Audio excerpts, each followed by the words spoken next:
Hey everyone, welcome into Dom Time. Thanks for joining us tonight. You know, with all that's going on in Washington, major scandals, big issues, unemployment, etc., still chugging along are a lot of people, the so-called Gang of Eight. They're Democrats and Republicans of all sorts, some of them with aspirations like Marco Rubio to be president, that are trying to craft a plan, an 872-page plan to reform the immigration system, deal with people that are here illegally, deal with all the repercussions associated with that.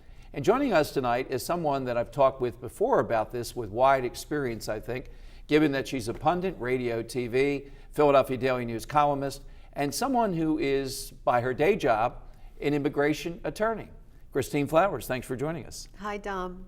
Great to be here. And I have to tell viewers, and we want them to call in tonight, it is the rarest of rare that we disagree on just about anything, but on this one, we may not disagree. I think, okay, we'll see about that. Now, I'm looking at, for viewers, Ted Cruz has been speaking out a lot. Ted Cruz is someone whose parents were legal Cuban immigrant, and he's concerned, as I am, that this goes way too far and it results in amnesty, what we're talking about with people that are here legally. From what we can tell so far, the wrinkles that we've seen out there, what do you think? Well, first of all, I want to address something that you said, which is true. I mean, we have a broken system right now. Whether you're from the left or from the right, no one is happy with the system that we have right now. And I just spent 3 hours in immigration court this afternoon. I just came from immigration court, in fact. And my client's next hearing, I mean, we are, what is today? May 20th, 2013. My client's next hearing is August 29th, 2015. So we're talking 2 years now because the system is so clogged and so backlogged. So we do need to do something. I don't know if this 829-page proposal is actually going to become law because there are going to be so many changes, so many amendments that are already being crafted. To the point of Ted Cruz, it's interesting. I tend to agree with a lot of what Senator Cruz says. I tend to agree with a lot of what Senator Rubio, on the other side, another son of Cuban immigrants, has to say. There are serious problems with the immigration system that has essentially allowed a de facto amnesty.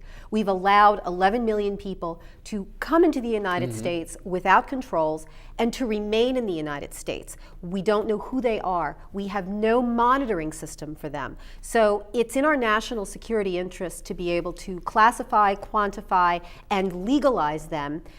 At the same time, I'm a conservative. You know I'm a conservative, and this is where we find this commonality here.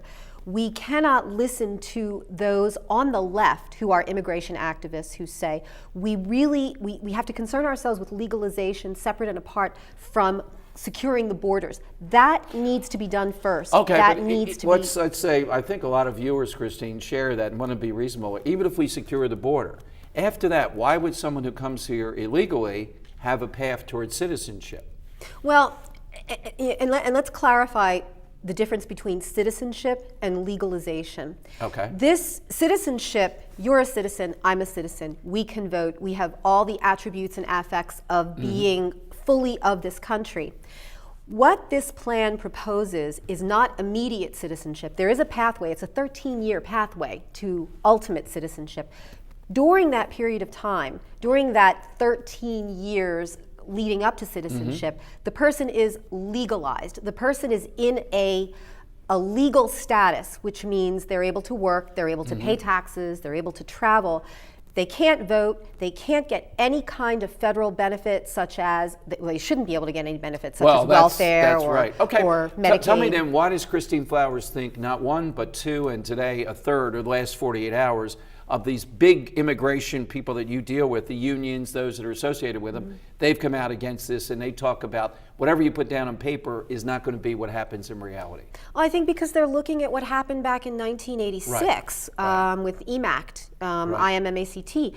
That was a law that essentially, that was the last great amnesty that we had, and that truly was an amnesty, where, millions of people were essentially legalized. And we said we won't have to do it again. And we said we wouldn't have to do it again. We weren't supposed to do it again. We shouldn't have had to do it again because there should have been controls. There were laws on the books that were supposed to surveil employers. The big problem that you have here are employers who are looking for workers that, I mean, and let's be quite honest, there is a vacuum, there is a cavity there of jobs that are not filled by American workers. All right, those are fighting words. Americans will not do these? Not that they won't do them, but that they want more than what the employer is willing to give. And this is where it's called capitalism, though. Yeah, well, no, it's called union thuggery sometimes. No, because it's called you've capitalism too. If well, somebody won't work to pick something, lettuce or whatever, at a certain price,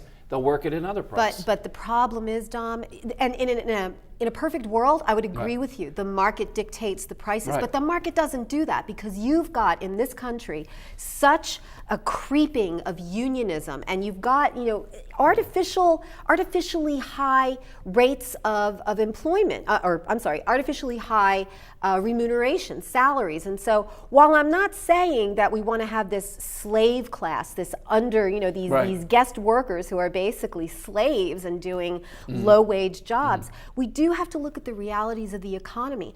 And you have someone going to pick lettuce. They're not going to be able to make $25 an hour, which is what so many of them want. And benefits, you need to be fair to the employers. You need to be fair to American workers. And by the way, the system is extremely fair to American workers because you can't get a job in the United States as a foreign worker legally unless you can prove that an American worker has rejected that job. All right, let me give the phone lines to get in because I want to get you in here with Christine. 866-472-8868. You can get in. You hear some of the issues out there, and we've only just gotten started here on Dom Time.